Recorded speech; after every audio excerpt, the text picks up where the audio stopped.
Hello বন্ধুরা, কেমন আছো সবাই? আশা করি প্রত্যেকে ভালো আছো। আজ বাড়িতে বানাবো টমেটো সস, একদম দোকানের মতো। কিষান টমেটো কেচাপের মতো একদম কালারটা আসবে আর তেমনই টেস্ট হবে। তো এখানে দেখতে পাচ্ছ অনেকগুলো টমেটো নিয়ে নিয়েছি, যেহেতু বাড়ির টমেটো তাই একটু বেশি করে বানাবো।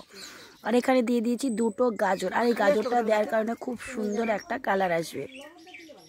তোমরা যারা যারা বলেছিলে যে সসটা কীভাবে বানিয়েছিলাম, কারণ এর আগে আমি একটুখানি বানিয়েছিলাম, সেটা আমি শর্টস দিয়েছিলাম।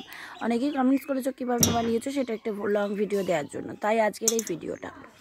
প্রত্যেকে ভালো করে প্রসেসগুলো খেয়াল করবে, তাহলে খুব ভালো হবে। দেখো এখানে একদম সেদ্ধ করে নেব, একদম 100% সেদ্ধ করে নিতে হবে।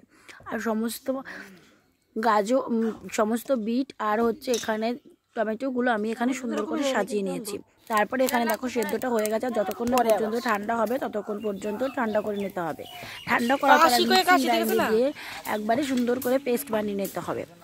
দেখো বন্ধুরা, এখানে যতক্ষণ না পর্যন্ত ঠান্ডা হচ্ছে ততক্ষণ পর্যন্ত কিন্তু নাড়াচাড়া এইভাবে করতে হবে। আর গরম টমেটোর পেস্ট কখনোই মিক্সিতে দেবে না, তাহলে মিক্সি খারাপ হয়ে যেতে পারে।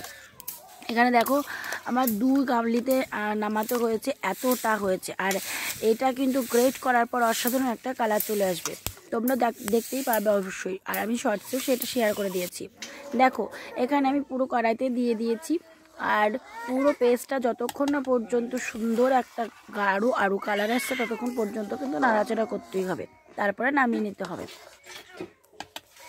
তো বন্ধুরা দেখতে পাচ্ছ এখানে আমি দিয়ে দিয়েছি একটুখানি লবণ, আর দিয়ে দিয়েছি এখানে পরিমাণ মতো চিনি, যতটা মিষ্টি প্রয়োজন হয়।